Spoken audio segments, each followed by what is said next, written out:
하나님 말씀 로마서 6장 3절 4절입니다.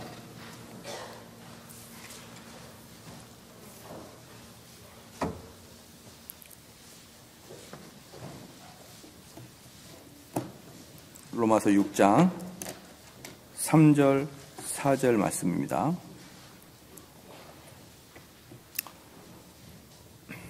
봉독해 올리겠습니다. 무릇 그리스도 예수와 합하여 세례를 받은 우리는 그의 죽으심과 합하여 세례 받는 줄을 알지 못하느냐. 그러므로 우리가 그의 죽으심과 합하여 세례를 받음으로 그와 함께 장사되었나니 이는 아버지의 영광으로 말미암아 그리스도를 죽은 자 가운데서 살리신과 같이 우리로 또한 새 생명 가운데서 행하게 하려 함이니라. 아멘. 신앙고백서 28장 보겠습니다.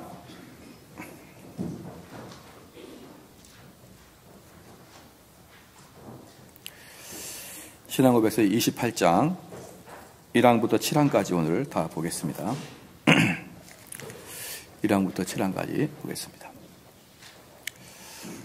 책이 없으신 분은 손을 들어주시면 배달해 드리겠습니다. 그렇죠. 자, 세례에 대하여입니다. 자, 1항 같이 읽습니다. 시작.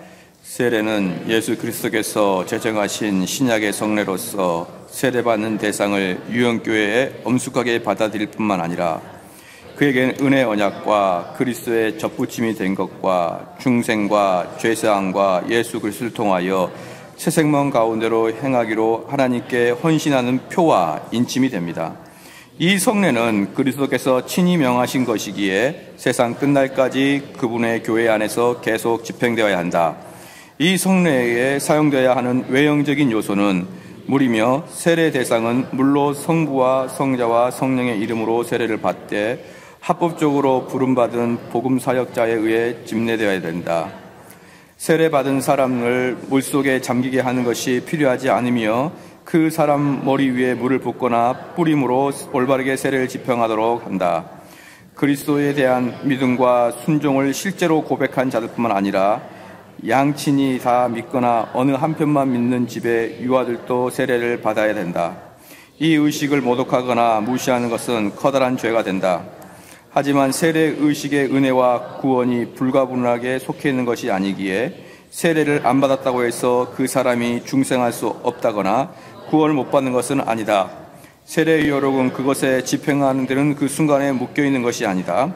그럼에도 불구하고 그 의식을 바르게 집행하면 하나님께서 정하신 때에 하나님의 그분의 뜻하신 바 계획을 따라서 약속된 은혜를 받도록 되어 있는 사람, 어른이든 유아든 성령으로 말미암아 그 은혜가 제공될 뿐 아니라 또한 실제로 나타나고 부여된다. 세례의식은 누구에게든 오직 단 한 번만 시행되어야 한다. 아멘. 오늘 세례인데요. 이제 1항부터 3항까지는 지난주에 했던 것이랑 좀 겹쳐서 빨리 한 번만 살펴보고 지나가겠습니다. 이 조항은, 이 1항의 이 조항은요, 첫째, 세례가 그리스도께서 친히 제정하신 신약의 성례로서 세상에 끝날 때까지 계속 시행돼야 된다는 그런 말씀이 있어요. 둘째는 이 세례의 목적이 무엇인지를 분명하게 보여주고 있습니다. 첫 번째는 뭐냐 그러면 세례는 그리스도께서 제정하신 신약의 성례인 것이죠. 그래서 처음에 읽어보니까 세례는 예수 그리스도께서 제정하신 신약의 성례로서 세례받은 대상을 유형교회에 엄숙하게 받아들여야 된다라고 하는 것이죠. 그러니까 원래 세례는 누구부터 시작되냐? 세례 요한부터 시작이 됐잖아요. 세례 요한부터 시작됐고, 그리고 이제 여러분 예수님께서 세례를 베푸셨나요? 베푸시지 않았나요? 퀴즈. 예수님께서 세례를 베푸셨다? 베푸시지 않았다? 예. 요한복음 봐봐. 요한복음 4장 2절에. 우리 이제 이런 게 살짝 이제 좀 어려워요. 이게 지역적인 것이라. 요한복음 4장 1절에 보니까, 요한복음 4장 1절에 보니까 예수의 제자를, 요한복음 4장 1절입니다.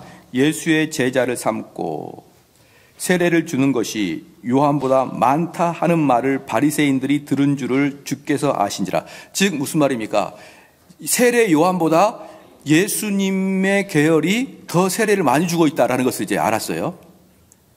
2절 같이 한번 읽겠습니다. 시작. 예수께서 친히 세례를 주신 것이 아니요 제자들이 준 것이다. 예, 여기 명백하게 나와 있는 거죠. 예수님은 세례를 주지 않고 제자들이 줬다. 제자들이.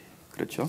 예수님은 세례를 아마 안 주신 것 같습니다. 안 주신 것 같고 제자들이 준 것 같고, 그 다음에 그 공동체에서 세례를 줬기 때문에 예수가 세례를 줬다 이런 식으로 표현하지만 사실 성경에서는 예수님이 직접 주진 않았다 이렇게 표현되어 있어요. 그래서 이제 사실은 예수님 세례 요한이 먼저 세례를 줬고, 그 다음에 예수님께서 예수님의 공동체에서 세례를 준 다음에 이제 그러한 일들이 있었어요. 그럼에도 불구하고 세례가 본격적으로 시행된 것은 언제부터냐 그러면요, 예수님의 부활 사건 이후부터 이제 본격적으로 세례가 주어지는 거예요. 그 전에는 이제 단발적으로 주어졌지만 이제 본격적으로 세례가 주어진 것은 예수님의 부활 사건 이후고요. 그 다음에 예수님께서 방금 마태복음 28장 19절 20절 한번 해볼까요? 마태복음 28장 19절 20절에서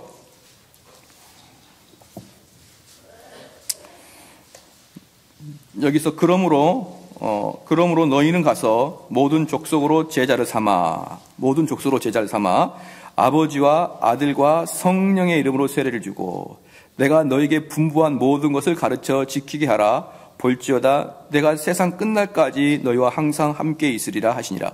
여기서 세례에 대한 용어가 엄청나게 많이, 여기 주제가 많이 나와요. 첫 번째는 뭐냐 그러면 성부와 성자와 성령의 이름으로 세례를 주라 그랬죠. 성부와 성령 이름으로 세례를 주고, 그 다음에는요, 내가 너에게 분부한 모든 것을 가르쳐 지키게 하라. 볼지어다 내가 세상 끝날까지 항상 너희와 함께 하리. 뭡니까? 세상 끝날까지 이 세례를 지키게 하라. 세상 끝날까지 이 세례식은 하라는 것이에요. 이건 우리 주님의 분명한 명령이고, 그 다음에 여기 지금 이 세례 28장 세례에 대해서 2항 보십시오. 2항 보면은 이 성례에 사용되는 외형적인 요소는 물이며 세례 대상은 물로 성부와 성자와 성령의 이름으로 세례를 받되, 이제 이것은 마태복음 28장에 나온 것이죠. 합법적으로 부름을 받은 복음 사역자, 목사에 의해서만 집례가 돼야 됩니다. 이 구절은 어디 나올까요? 목사에 의해서만, 목사님, 목사가 꼭 이걸 해야 됩니까?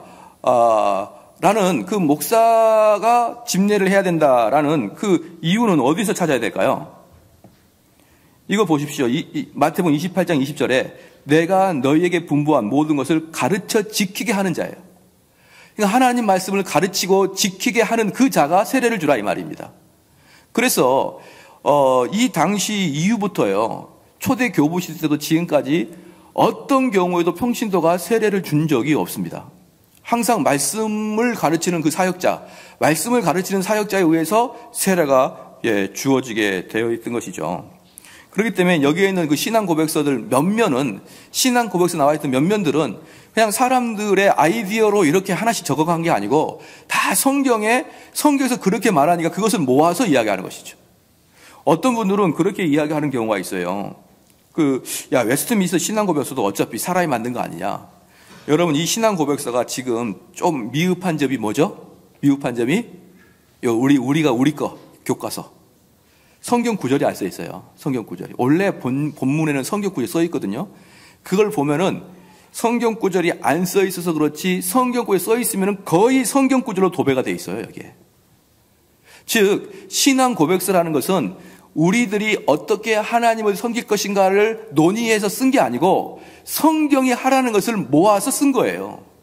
그래서 역사적 교회사적으로 신앙 고백서는 뭐라고 하냐면 완전 무결에 가깝다고 표현합니다. 여러분, 웨스트민스터 신앙 고백서를 교회사에서 뭐라고 표현한다고요? 완전 무결에 가깝다. 차마 성경이 아니라서 무호성을 주장할 수는 없어요. 차마 성경이 아니기 때문에 완전 무결성을 주장할 수 없습니다. 그렇기 때문에 뭐라고 표현하냐? 완전 무결에 가까운 만큼 신앙 고백서가 철저하게 됐다는 것이에요. 그래서 여기 있는 모든 말들은 인간들이 목회를 하고 교회를 이끌어보고 또 공동체를 형성해 보니까 이런 문제더라 이렇게 나열된 게 아니고 성경에서 나와 있는 그대로를 갖다가 심은 것이에요. 그렇기 때문에 28장 세례에 대해서 제2항에 나올 때 이 모든 것은 합법적 부르심을 부름을 받은 복음 사역자, 목사에 의해서 집례돼야 된다. 이것은 특정한 목사를 높이기 위함이 아니고 목사의 권위를 높이기 위함이 아니라 예수님께서 한마디 하셨기 때문에 그게 근거가 되는 것이에요. 만약에 마태복음 28장 19절 20절 말씀이 없었다 그러면 아마 세례는 많은 사람들에 의해서 집행되었을 수도 있을 것입니다. 어쨌든요, 그렇습니다. 그 다음에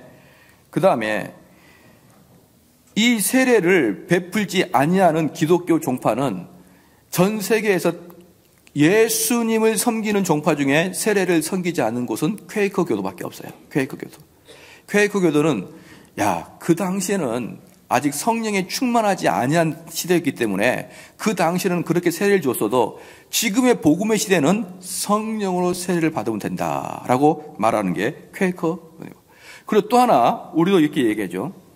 요즘에 그 오순절이나 은사주에서 뭐라고 합니까? 물로 세례를 받는 것은 한 번 받은 것이고 그 다음에 성령 세례를 따로 받아야 된다라고 이야기를 하게 되죠. 그러니까 이것들이 전부 다 퀘이커 교도와 연관되어 있는 것이죠.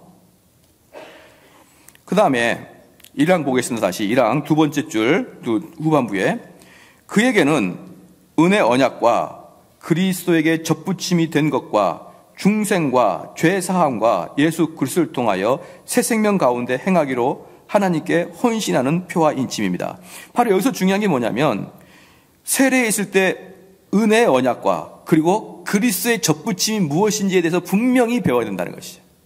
그래서 다음 주에 세례에 대해서 한 번 더 설교할 텐데 그때는 제가 어떤 설교를 하게 되냐면은 무엇이 예수 그리스도와 접붙이는 것이냐는 거예요. 무엇이 예수 그리스도와 결혼하는 상태냐 그것에 대해서 배울 건데요. 어쨌든 세례를 임할 때는 세례에 임하는 자가 그리스도에게 접붙임되는 것과 중생과 죄사함과 예수 그리스도를 통하여 새 생명 가운데로 행하기로 하나님께 헌신하는 표와 인침이다 이 말입니다. 그래서요, 여러분들 세례를 받을 때 이제 뭐 입교를 유아 세례를 받고 입교를 했을 때 그냥 대충 받았을 수 있지만 이 세례는 뭐냐면요. 다음부터는 제가 지금도 그렇죠. 세례 받으려면은 일단 성경 일독인 거 아시죠, 우리? 성경 일독을 해야 됩니다. 왜 일독을 해야 되냐면 세례라는 그 의미 자체가 뭡니까? 나는 물속에 들어갔다가 죽고 새로 나오는 것이잖아요. 나의 모든 죄는 물로 깨끗이 씻음 받고 그 다음부터 뭐 하겠다는 것입니까? 옛 자아는 죽고 내가 새 사람이 태어났다. 이게 세례의 의미잖아요. 그런데 세례의 의미는 뭐냐? 내가 이제는 주님께 온전히 헌신하겠습니다. 이 고백이에요. 그래서 제가 물어볼 거예요. 야, 개똥아, 너가 진짜로 이 세상의 것을 버리고 주님만을 따르기로 너 다짐하니? 너 정말 그렇게 하기로 마음 먹었어? 라고 제가 입교하는 애들한테 꼭 물어볼 거예요. 여러분, 세례는요, 내가 뭡니까? 다시 읽어드릴게요. 세 번째 줄 후반부에 예수 그리스도를 통하여 새 생명 가운데 행하기로 하나님께 뭐 하기로? 헌신하기로 표와 인침을 받는 것입니다.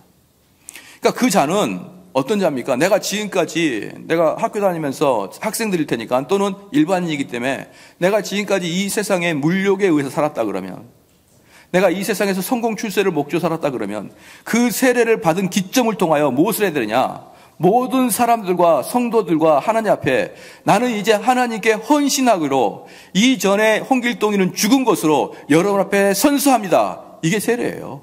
이게 세례.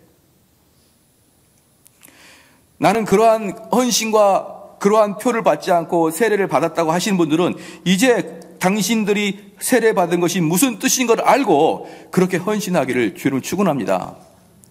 아멘이 또 이렇게 주일 성수하시는 분들까지 아멘이 적으면 어떻게 하십니까? 이 세상에 나는 온데간데 없고 옛 자아는 십자가에 못 박고 새 자아가 태어나는 것이 세례입니다. 이 성례는 그리스도께서 친히 명하신 것이기에 세상 끝날까지 그분의 교회 안에서 계속적으로 집행돼야 되는 것입니다. 그래서 두 번째, 이 성례에 사용되어야 하는 외형적인 요소는 물입니다. 이 물은 에레미야, 에스겔에서도 그대로 나타납니다. 뭐라고요? 죄 씻음에 대한 상징물로 나타나는 것이죠. 죄 씻음의 상징물. 그렇죠. 합법적으로 부름을 받은 복음 사역자에 의해서 집례돼야 된다. 세 번째입니다. 세례받은 사람들은 물속에 잠기게 하는 것은 필요하지 않으며 그 사람 머리 위에 물을 붓거나 뿌림으로 올바르게 세례를 집행하도록 해야 됩니다. 여기서 보면은 우리가 침례교랑 다른 게 이제 이런 부분이거든요. 침례교랑 다른 게 뭐냐 그러면 우리는 물로 머리에다가 올바로 하면은 올바로 집행됐다라고 이양되는데 이 침례교는 물속에다가 들어갔다가 나오는 그러한 것들이 있어야 되는 것이죠. 이 부분은 다음 주에 제가 왜 그런지 좀 더 설명을 해드리겠습니다. 오늘은 이제 4절부터 4항부터 좀 더 설명했는데 특별히 우리는 이 4항부터 볼 때 유아세례에 대해서 좀 볼 거예요. 유아세례는 정말 기독교 역사에서 너무너무 잔인한 결과를 나타내요. 여러분 아시죠? 왜 유아세례의 문제가 잔인한지. 유아세례의 문제가 왜 잔인하냐면요. 기독교에서 첫 번째로 개신교가 쪼개진 것이 첫 번째로 쪼개진 것이 마틴 루터와 찌빙글리의 성찬식 때문에서요. 이게 기념설이냐 다른 것이냐 이 떡 문제 때문에 갈라졌고 두 번째 나눠진 것이 유아세례가 맞냐 안 맞냐 두 번째 나눠진 것이. 그래서 이 유아세례를 찬성하는 보편적인 장로교와 루터교회와 그 다음에 로마 카톨릭과 유아세례를 반대했던 제세례파의 싸움이 있었는데요. 여러분 유아세례 반대해가지고 제세례파가 거의 씨를 말리듯이 죽었습니다. 다 죽였어요. 다 죽였습니다. 그러니까 이 유아세례는요, 이 단순한 게 아니에요. 그래서 걔네들은 유아세례 동의할 수 없다. 유아세례는 동의할 수 없고 너희들 다시 세례를 받아. 그래서 제세례파라 이렇게 이야기합니다. 제세례파라. 걔네들요 다 죽었습니다. 제가 제 방에 그 제세례파 역사가 있는데 여러분 너무너무 많이 죽었어요. 너무너무. 거의 다 씨를 말리도록 죽였습니다. 특별히 제세례파가 그렇게 많이 죽은 이유는 뭐냐면 아주 극단적인 이상론자거든요. 여러분 그 아인슈타인이 만든 그 이론 중에 특수 상대성 이론과 일반 상대성 이론이 있습니다. 그러면 특수 상대성 이론이 쉬울까요? 일반 상대성 이론이 쉬울까요? 시작. 네, 다들 일반 상대성 이론이 쉬울 것 같다고 생각하는데 특수 상대성 이론이 쉬워요. 그래서 특수 상대성 이론이 먼저 나왔고 한참 이후에 일반 상대성 이론이 나왔어요. 이게 무슨 뜻이냐면 특수 상대성 이론은 모든 것을 진공 상태에 있는 것을 가정하고 계산하는 겁니다. 근데 현실은 진공 상태가 아니라 공기와 바람과 오염물질이 가득한 것이 현실이에요. 그러니까 현실적인 상대성은 일반 상대성 이론이고요. 완전히 무균실에 있는 것이 특수상대성 이론인 것입니다. 그래서 항상 쉬운 것은 뭐냐면 이상주의는 쉬워요. 왜? 이상주의는 현실을 반영하지 않으니까. 그런데 이 제세례파 애들이 이상주의 사람들이에요. 그래서 나중에 이 제세례파의 이 아이디어가 누구한테까지 가게 되냐면요. 공산주의까지 가게 됩니다. 그래서 이 제세례파 애들이 주장하는 것이 어쩌면 그렇게 마르크스가 주장하는 것과 비슷한지 몰라요. 이상주의는 항상 큰 피를 불리게 되어 있습니다. 이 제세례파가 어떻게 되냐 그러면 우리는 아이들이 고백하는 거 받지도 않겠다. 이렇게 한 다음에 두 번째 했던 게 뭐냐면 언제 우리 주님이 적군을 향해서 총칼을 들었느냐? 언제 우리 제자들이 적을 향해서 칼을 들었느냐? 우리는 어떠한 칼도 어떠한 정부도 동의하지 않겠다. 왜 정부를 동의하지 않느냐 그러면 사랑하는 성도 여러분, 이 땅을 지배하고 있는 지배자가 누구입니까? 공중 권세 잡은 자예요. 공중 권세 잡은 자. 그렇기 때문에 이 땅을 지배하는 자는 마귀다 이 말입니다. 이 땅은 선함이 지배하는 게 아니라 이 땅은 악이 지배하는 것이에요. 그렇죠? 그렇기 때문에 제세례파는 이 구절을 가지고 뭐라고 하느냐? 이 땅이 악이 지배하는 이 땅에서 공무원하면 안 되며 군인하면 안 된다는 거예요. 그래서 이들은 철저하게 무엇을 했냐면 무정부 상태를 주장했던 거예요. 그냥 극단적인 이상론자죠. 무정부 상태, 우리는 전쟁 싫어, 우리는 평화가 좋아, 우리는 어떻게 했으니 평화를 지킬 것이야, 무슨 수를 써도 우리는 피를 흘리지 않을 거야. 이게 제세례파였어요. 그러니까 문제가 뭐였냐면 그 당시에 루터교, 그 다음에 칼빈교, 그 다음에 로마 카톨릭교 치열하게 싸우는데 누구까지 있었냐면 무슬림 애들까지 쳐들어오는 거예요. 유럽을. 그러니까 그 당시 유럽은 허구한 날 싸움하고 있는데 그 지역에 제세례파가 딱 들어오면은 나 군대 안 가 이렇게 되는 것입니다. 양심적 병영 거부를 합니다. 그러니까 제세례파가 들어오면은 그 지역의 그 나라의 군대가 아주 몰살당하는 것이에요. 사랑하는 성도 여러분, 어떻게 생각하십니까? 양심적 병역 거부를 거부한다. 일견 그럴듯해 보이는데 이 전쟁 당시에 이 제세례파가 가는 곳마다 우린 총 들지 않아, 우린 칼 들지 않아, 우린 공무원 안 할 거야. 공무원 한 사람들은 제세례파 되려면 전부 다 공무원 그만둬야 됩니다. 그런데 여기에서 칼빈은 뭐라고 했습니까? 이 땅에서 제일 중요한 사역은 목사고 두 번째는 국가의 고위공직자라고 했어요. 왜냐 그러면 목사는 우리들에게 구원을 이루는 길을 제공해 주는 것이고요. 이 땅의 고위공직자가 그리스도인이 고위공직자가 된다 그러면 그 사람들은 하나님의 법도를 지켜낼 수 있으니까. 그런데 제세례파는 어떻습니까? 아니야. 모든 이상 국가를 실현하기 위해서 그러다가 가는 곳마다 군대 파멸, 가는 곳마다 공동체 파괴, 이러니까 가는 곳마다 죽었어요. 가는 곳마다.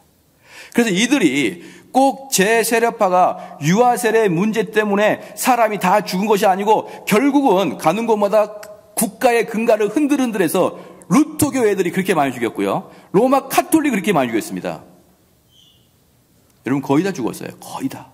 거의 다 죽고 소수 몇 명이 미국으로 갔습니다. 그리고 그들의 후손들이 지금 미국에서는 제일 커요. 침례교단.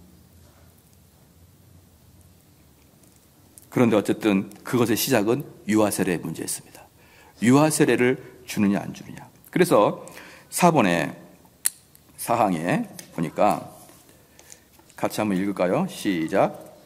그리스도에 대한 믿음과 순종을 실제로 고백한 자들뿐 아니라 양친이 다 믿거나 어느 한편만 믿는 집의 유아들도 세례를 받아야 된다. 그러면 당연히 이들이 왜 세례를 반대하겠습니까? 왜 이들이 그 제세례파 애들은 세례를 반대할까요? 왜냐하면 성인에게는 복음에 대한 이해와 믿음을 강조할 수 있는데 아니 이제 낳은 지 며칠 되지도 않은 애들이 뭘 안다고 무슨 신앙 고백을 한다고 그에게 세례를 줍니까? 이 뜻이에요.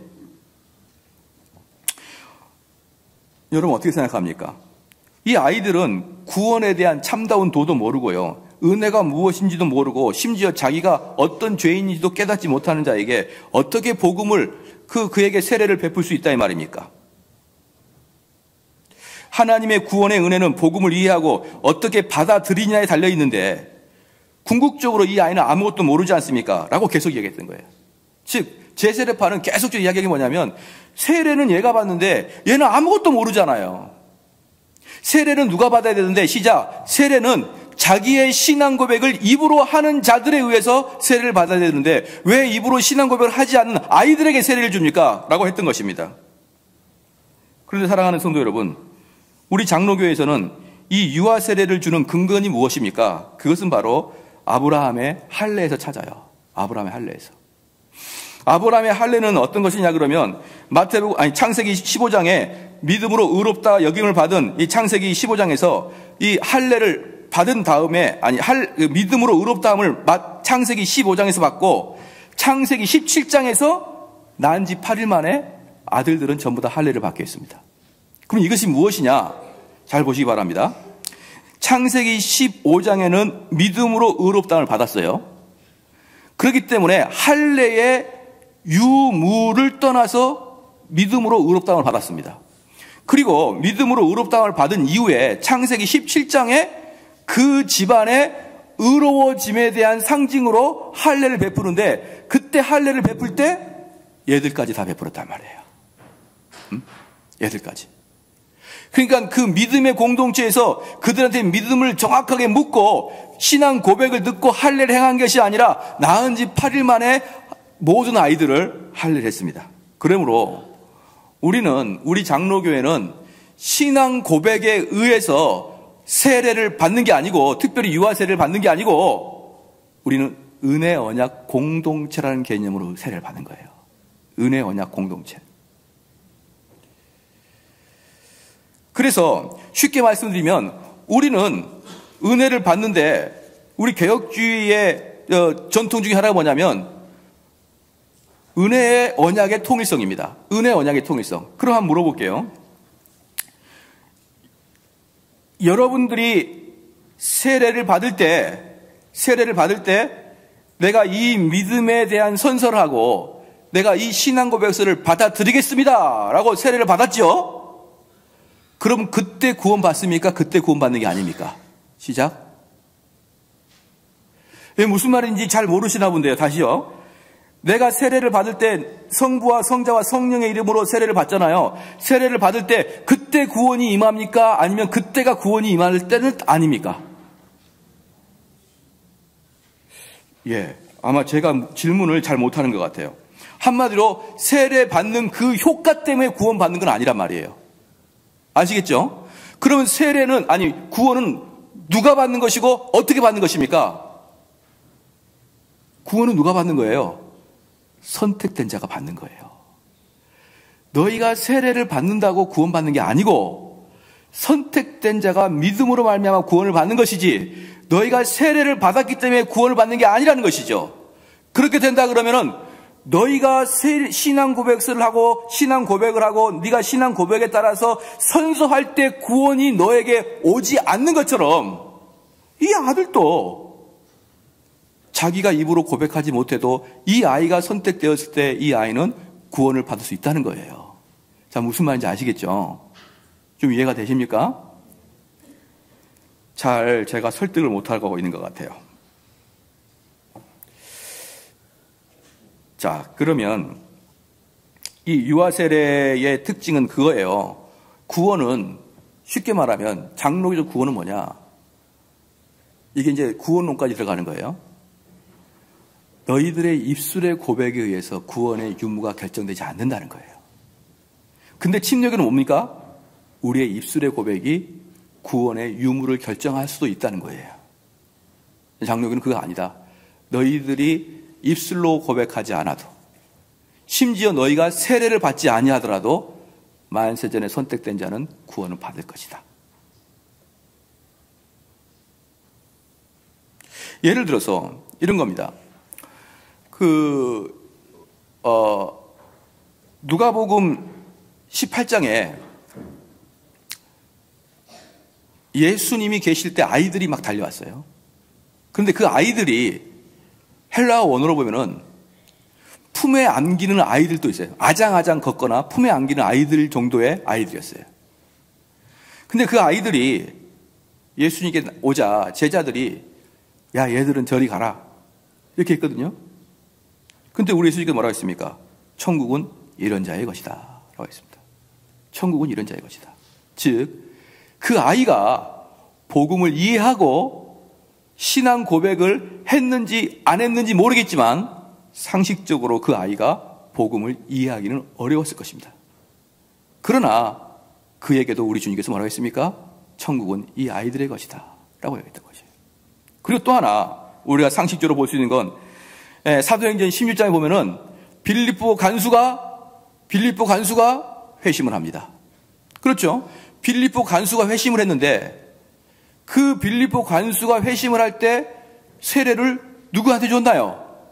그 집에 가서 온 사람에게 세례를 베풀었다 했습니다. 그때 그 온 사람에게서 아이들도 포함되어 있었을 것이라는 상식적인 추론을 해볼 수가 있는 거예요. 온 사람에게. 사랑하는 성도 여러분, 이런저런 이유로 우리는 아이들에게 세례를 베풀어야 된다라고 이야기합니다. 그 다음에 좀 더 보겠습니다. 그런데 이 4절에 사항에 그리스도에 대한 믿음과 순종을 실제로 고백한 자들뿐만 아니라 양친이 다 믿거나 어느 한편만 믿는 집의 유아들도 세례를 받아야 된다. 이렇게 얘기는 뭐냐면 왜 이 아이들이 세례를 받아야 되느냐? 아버지 어머니가 믿지 않으면 세례를 받을 수가 없어요. 근데 믿는 자가 아버지 어머니 중에 둘 중에 한 분만 믿으면 무엇을 할 수 있느냐? 그 아이가 어릴 때부터 내가 하나님 말씀으로 키우겠습니다. 이 뜻이에요. 그래서 정확하게 장로교에서 말하고 있는 유아 세례는요, 누구에게 선서를 받습니까? 시작. 부모에게 선서를 받아요. 부모에게. 이 아이가 입교 문답 때 자기가 입으로 신앙을 고백해서 중학교 2학년 나이죠, 우리나라로. 16살입니까? 15살입니까? 그 나이가 됐을 때 자기 입으로 신앙 고백을 할 수 있도록 지금부터 입교할 때까지 부모가 이 아이를 신앙 안에서 키우겠습니다라는 선서입니다.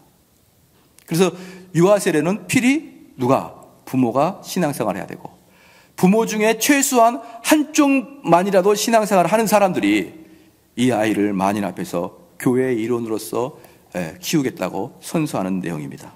그럼으로써 침례교는 뭡니까? 자기 고백에 의한 세례를 주고, 우리 장로교는 언약 백성이라는 하에서 세례를 주고 있는 것이에요. 그래서 침례교는 자기 고백으로 말미암아 구원에 이른다는 생각이 있고, 우리 장로교는 물론 자기 고백도 중요하지만 더 중요한 것은 선택에 관한 중생이라는 것을 더욱더 중요시 여기는, 이런 신학적인 차이 때문에 유아 세례의 있고 없고가 결정이 되시는 것입니다. 이 전쟁이 얼마나 심했던지 나중에 칼빈주는 이렇게 얘기합니다. 유아 세례를 허락하지 않는 자는 교회에 들어오지도 말아요. 얼마나 이것 때문에 치열하게 싸웠던지.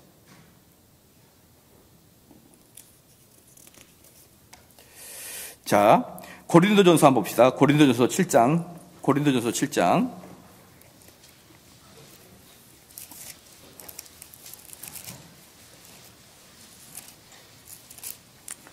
고린도전서 7장 14절 말씀입니다. 고린도전서 7장 14절 한번 같이 한번 읽겠습니다. 시작. 믿지 아니하는 남편이 아내로 인하여 거룩하게 되고 믿지 아니하는 아내가 남편으로 인하여 거룩하게 되나니 그렇지 아니하면 너희 자녀도 깨끗하지 못하리라. 그러나 이제 거룩하니라. 여기 뭡니까? 한쪽이 믿지 않는 이야기를 하게 되는 것이죠. 한쪽이 믿지 않는 이야기입니다. 그런데 뭐라고 하냐면 믿지 아니하는 남편이 아내로 인하여 거룩하게 되어질 수 있고 또 믿지 아니하는 아내가 남편으로 인하여 거룩하게 되어질 수 있는 것처럼 너희 자녀도 깨끗하지 못하니라. 그러나 이제 거룩하게 하니라. 이게 뭡니까? 아이도 거룩하게 되어질 수 있다는 거예요. 아이도.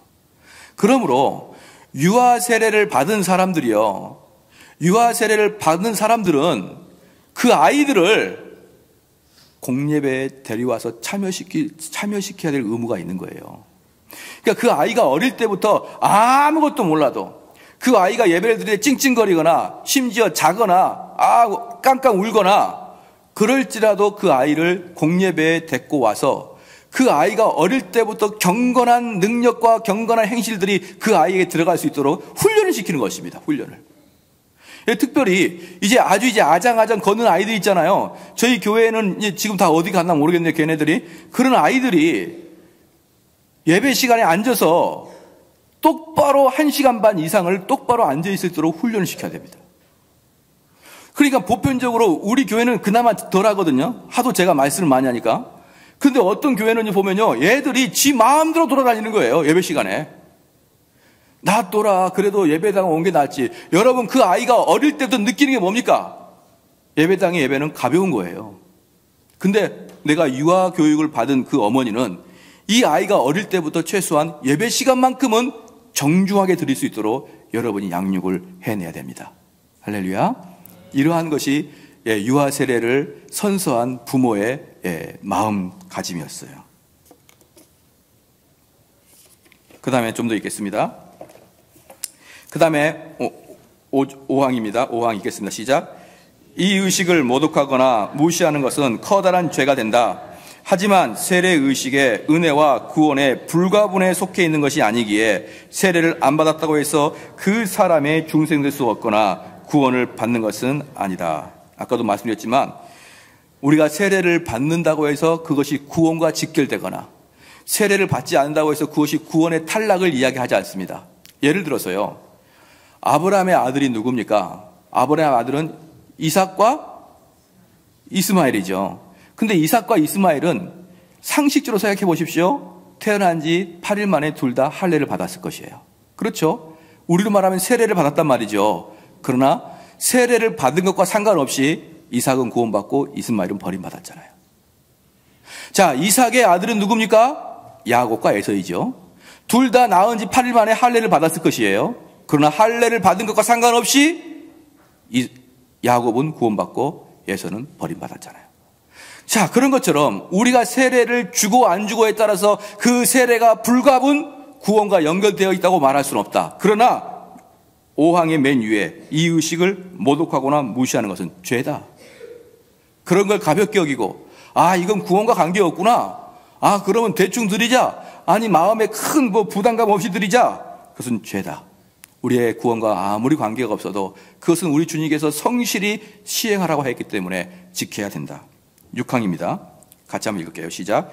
세례의 효력은 그것이 집행되는 그 순간에 묶여있는 것이 아니라 그럼에도 불구하고 이 의식을 바르게 집행한다면 하나님께서 정하신 때에 하나님이 그분의 뜻하신 바를 계획에 따라서 약속된 은혜를 받도록 되어 있는 사람에게 성령으로 말미암아 그 은혜가 제공될 뿐 아니라 또한 실제로 나타나고 부여된다.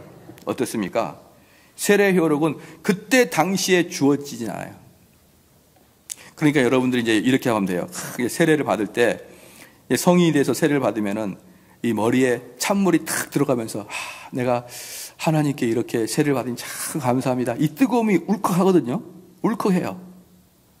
울컥하고 그 다음부터 살아가는 게 엉망입니다. 그때만 울컥해요. 그러면서 뭐라고 하냐면 이건 내가 왜 이러지?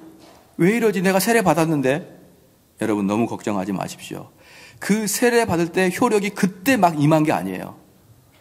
효력은 어떻습니까? 점차적으로 살아가면서 여러분에게 말씀으로 효력을 끼칠 것입니다. 그래서 세례 받은 이후에 내 삶이 형편없다고 해서 내가 참으로 가짜 세례를 받았나 이렇게 걱정하면 안 돼요. 그래서 막바로 그 다음에 나타나는 7번 신앙 같이 한번 읽을게요. 시작. 세례의식은 누구에게든 오직 단 한 번만 시행된다. 그럴 것 같은 거예요. 6항과 7항을 연결해 볼까요? 세례의 효력은 그렇게 집행되는 순간에 묶여있는 게 아니라 그럼에도 불구하고 이 의식을 바르게 집행하면 하나님께서 정하신 때에 그분의 뜻하신 바의 계획에 따라 약속을 주시는데 이게 무슨 말이냐면 세례를 받긴 받았는데 내 삶이 싱숭맹숭합니다. 내가 하나님께 헌신하지 못하고 내 삶이 왜 이렇게 하나님의 법도를 따로 살지라고 할 때 당장 어떤 마음이 드냐면 한 번 더 받을까? 이런 생각이 드는 거예요. 한 번 더 받을까? 이 세례가 이게 우리 교회에 가끔 그래요.